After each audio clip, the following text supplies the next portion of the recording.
I had exactly $214.67 in my personal checking account the morning I learned my brother had stolen $3,842,000 from our family company while I was still sleeping upright in a recliner with stitches in my abdomen.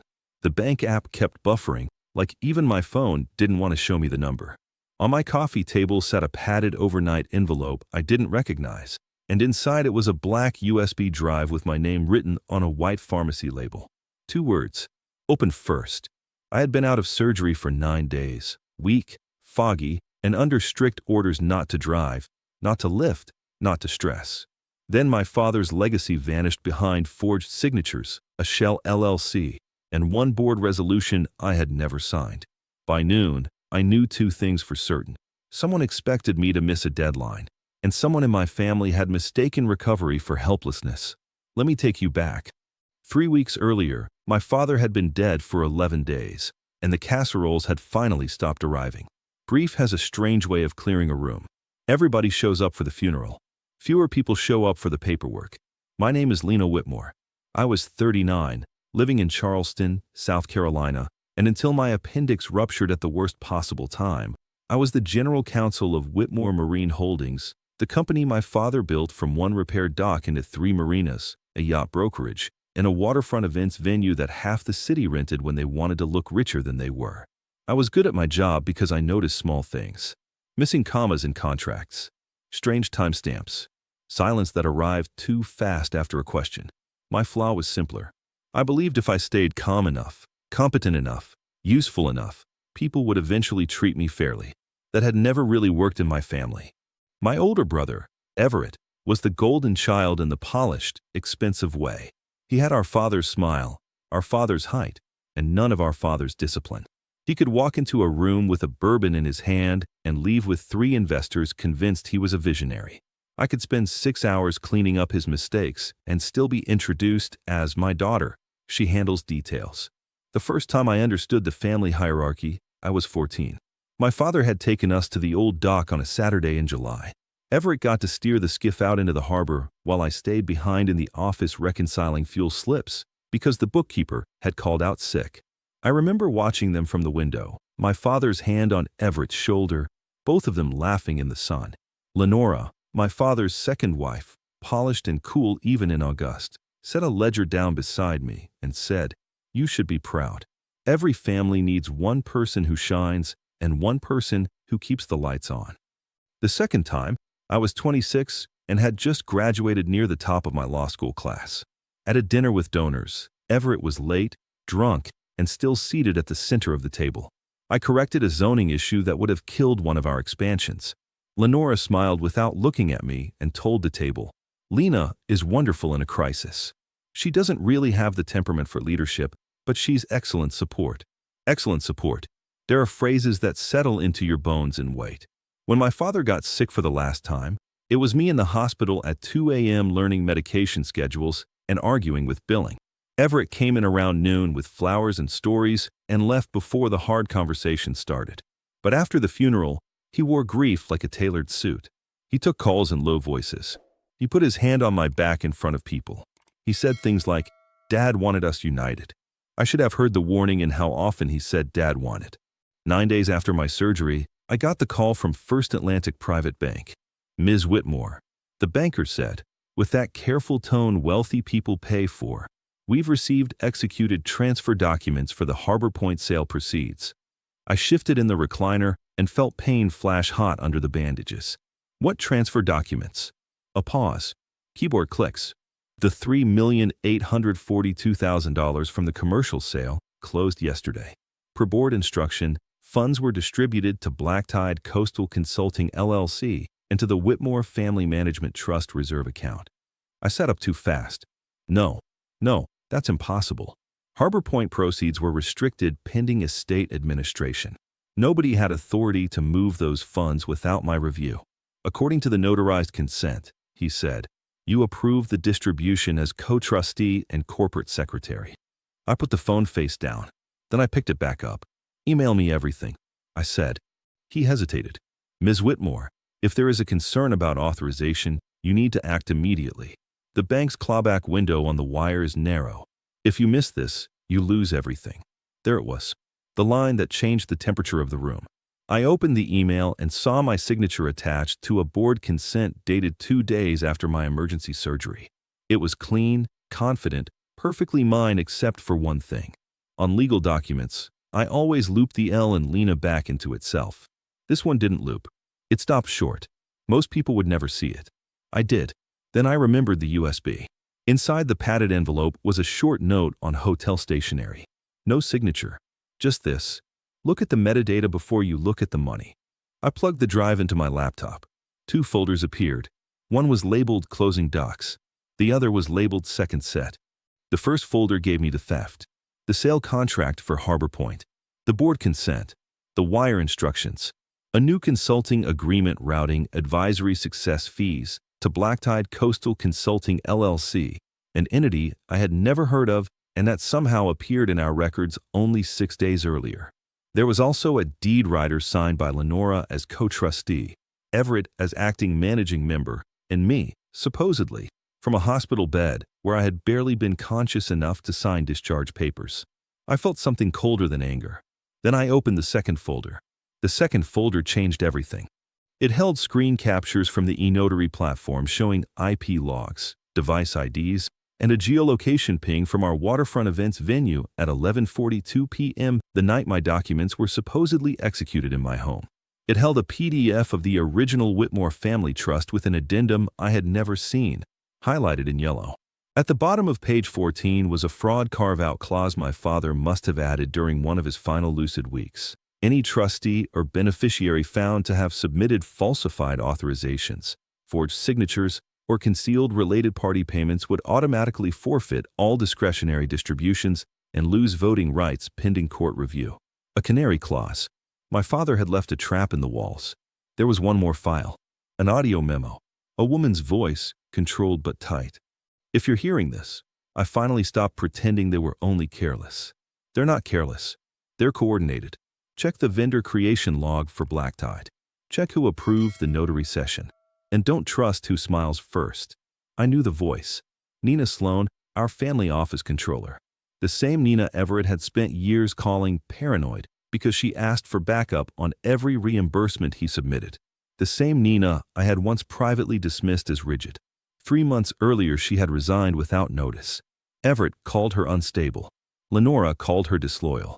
Suddenly her resignation looked less like instability and more like survival.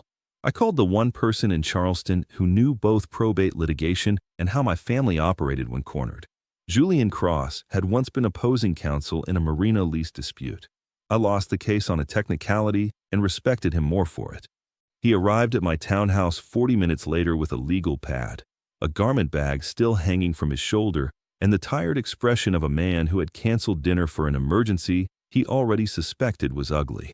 He read in silence for 15 minutes. Then he said, "Your brother didn't just steal from you.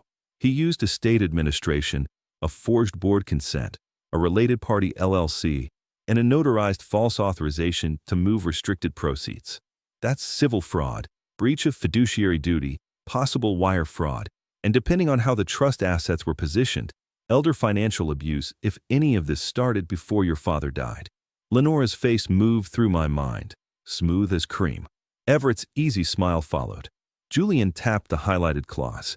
"And this," he said, "is why I think your father knew exactly who he was dealing with." I looked at him. "Can we stop it?" "We can do more than stop it. We can freeze it. But only if we move before they finish laundering the story."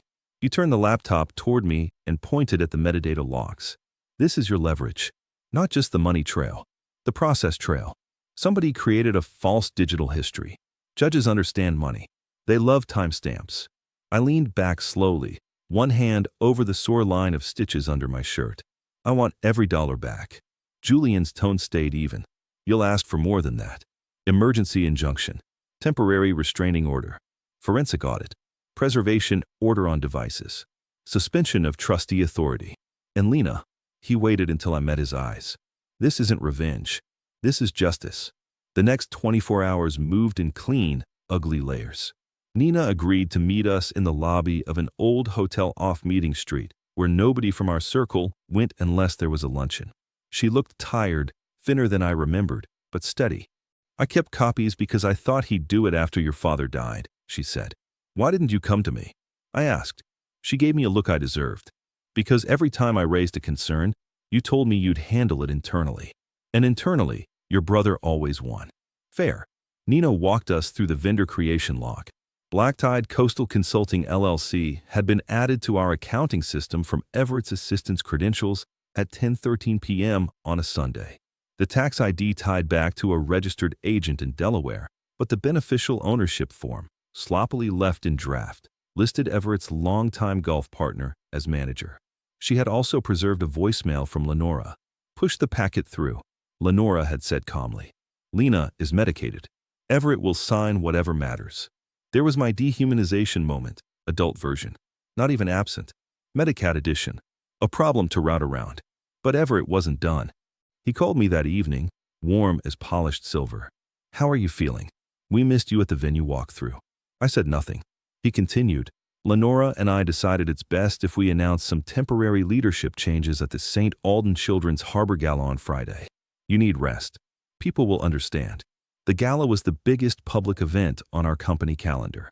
Board members, donors, city officials, bankers. Half the people who could influence a civil judge without ever entering a courtroom would be there in tuxedos pretending to care about pediatric oncology and scallops. What changes? I asked. You stepping back. Me taking operational control. Lenora stabilizing the trust side. We've drafted a statement. You drafted a statement for me. A little laugh. Lena, don't make this harder than it is. The company needs confidence. And frankly, after everything, nobody wants a sick woman handling this transition. There are moments when rage would feel theatrical, even indulgent. I chose silence. Then I said, send me the statement. He did. It described my absence as a mutual family decision. It thanked me for years of loyal service. Loyal service. Support. Loyal service. My life, summarized by people who needed me useful and quiet. Julian read the statement and said, good. Let him commit. By Thursday afternoon, we had filed for an emergency hearing. We asked the court to freeze trust distributions, block transfers out of Black Tide's receiving account, suspend Everett and Lenora from acting under the trust, and compel device preservation. We attached Nina's affidavit, the metadata logs, the forged signature comparison, the vendor records, and the voicemail. We also sent a preservation notice to the bank and the e-notary platform. Then Charleston gave us our third gift. A coastal storm rolled in Friday evening and knocked out power downtown in waves. The gala was moved from the harbor terrace to the ballroom inside the St. Alden Foundation building. No windows, no easy exits. Everybody together under generator light and expensive floral arrangements. Location matters in stories like this. So does timing. I arrived in black silk and sensible heels because recovery makes you practical in ways vanity never will. My scar pulled when I stood too straight, and I let it. Pain can sharpen a person. Everett saw me first. Surprise flashed, then calculation. He crossed the room with his donor smile already in place. Lena, he said, kissing the air beside my cheek. This really isn't necessary. Neither was forgery. His eyes changed, just slightly. Lenora joined us a moment later, elegant in navy, diamonds at her ears. Sweetheart, she said softly, as if we were discussing seating cards, tonight is about children. Whatever this is, it can wait. Actually, I said, it can't. The foundation chair tapped a glass and called everyone to attention. Everett took the stage with practiced sorrow. He thanked donors. He invoked our Father. He talked about stewardship and continuity. Then he began to read the statement they had drafted in my voice. He got as far as, due to recent health considerations, my sister has chosen. The ballroom doors opened. Julian entered with a process server, a deputy from the sheriff's office, and a foundation attorney whose expression suggested she would rather be anywhere else on earth. Behind them came Nina. Small reveal. Then bigger. A few people gasped. Most went still. Julian didn't raise his voice. He never needed to. Everett Whitmore. Lenora Whitmore. You are both served with an emergency temporary restraining order entered this evening by the Charleston County Court of Common Pleas. Effective immediately, you are enjoined from transferring, dissipating, concealing, or encumbering assets tied to Whitmore Marine Holdings, the Whitmore Family Trust, or Black Tide Coastal Consulting LLC. Murmurs rolled through the room. The foundation attorney stepped forward. In light of allegations involving fraudulent charitable pledges and potential misuse of restricted funds, the board is suspending both of you from tonight's proceedings pending review. That was the social layer. Donors, board members, witnesses who mattered. Everett laughed once, too loudly. This is absurd. Lena, tell them. So I did. I stepped onto the stage he had prepared for my erasure and took the microphone. My brother used forged board consents, a false notarization session, and a shell consulting company to divert $3,842,000 from a restricted sale, I said. He did it while I was recovering from emergency surgery. My stepmother approved the transfer. Their digital records placed the false execution at our event's venue, not my home. Their vendor creation logs connect the receiving company to Everett's associates. And under the fraud carve-out in the Whitmore Family Trust, any trustee who falsifies authorizations forfeits discretionary distributions and voting authority pending court review. No shouting, no theatrics, just documents. Lenora's face finally lost composure. You are humiliating your family. I looked at her. No, I'm identifying it. Everett stepped down from the podium and moved toward me, still trying to keep his smile alive. You don't understand the structure. Black Tide was temporary. We were protecting the company from tax exposure. Julian held up a page.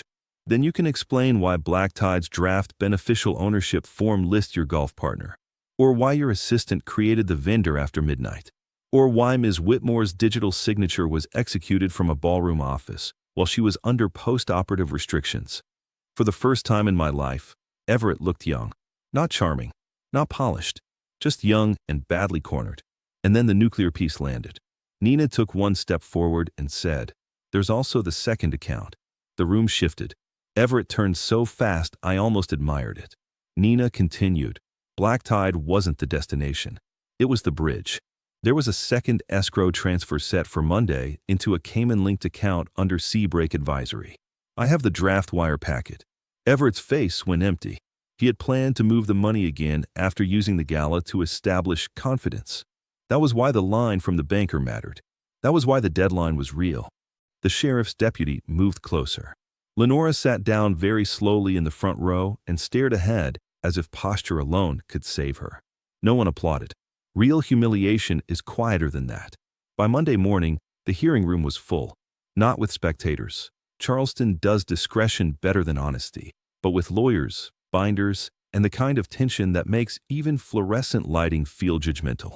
Julian presented the forensic timeline first. Nina authenticated the vendor logs. The bank confirmed the wire path. The e-notary compliance officer testified by video that the session credential had been initiated from a device previously registered to our venue manager's office. Everett's counsel tried to call it a misunderstanding. Lenora's attorney called it an intra-family governance dispute. Then Julian introduced the trust clause. He handed copies to the court and said, "The settler anticipated fraudulent conduct by insiders and drafted a self-executing forfeiture provision specific to falsified authorizations and concealed related party payments." The defendants triggered the clause themselves. The courtroom went silent. You could feel the judge rereading the language. Everett stood before he was asked, which good lawyers hate and guilty people do all the time. "My father changed documents when he was confused," he said. Lena manipulated him. She always wanted control.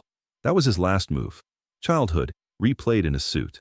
Golden child cornered, scapegoat blamed. But grief leaves records. Julian entered hospice notes from 6 weeks before my father died, where he had specifically requested a private meeting with independent counsel to revise trust controls because, in his words, "My son spends like a prince and lies like it's weather." The note wasn't even dramatic. That made it stronger. The judge granted the injunction in full. Asset freeze. Immediate suspension of Everett and Lenora from all trustee and company decision-making. Appointment of a neutral receiver over disputed funds. Expedited discovery. Device imaging. Referral of the record to the State Attorney General's Financial Crimes Unit. Civil court first. Then consequences that travel farther. Criminal charges came 6 weeks later. Forgery, breach of trust with fraudulent intent, wire fraud-related state counts, false notarization procurement, and attempted theft by deception. Everett took a plea the following spring after the forensic audit found 2 earlier diversions buried inside vendor overpayments. Lenora didn't go to prison, but she lost her trusteeship, her board seats, and any right to distributions under the trust while restitution was calculated. She also lost the one thing she had protected more carefully than money: her reputation. I kept the company, not because I won something glamorous, but because a judge put the paperwork back in order and the numbers finally told the truth. 1 year later, I was standing on the upper deck of Harbor Point at sunset, watching a wedding planner direct florists with the kind of confidence that only exists when nobody is embezzling behind the scenes. The marina was solvent. The foundation had survived. The scholarship fund in my father's name had been restored in full. I had hired Nina back, this time as CFO, with a salary that matched the amount of trouble she had saved me from. Recovery took longer than court. It usually does. My scar faded from angry red to a line the color of old paper. I stopped apologizing before I spoke. I stopped confusing usefulness with love. On quiet mornings, I still hear my father at that dock, laughing with Everett while I balanced fuel slips alone. But memory lost some of its teeth once I understood something simple. Being overlooked is not the same as being powerless. Sometimes it just means you were the only one in the room paying attention. People ask whether I hate my brother. I don't. Hate is exhausting, and I already spent too many years underwriting other people's entitlement with my silence. What I believe now is smaller and stronger than hate. Boundaries are not cruelty. Documentation is not distrust. And when someone keeps asking you to stay calm for the sake of the family, sometimes what they really mean is stay quiet for the sake of the thief. If you've ever had someone mistake your decency for weakness, I want to know what line finally made you act. And if stories like this are the kind you come here for, the kind where justice arrives in affidavits, metadata, and a room full of people forced to hear the truth, subscribe and stay with me.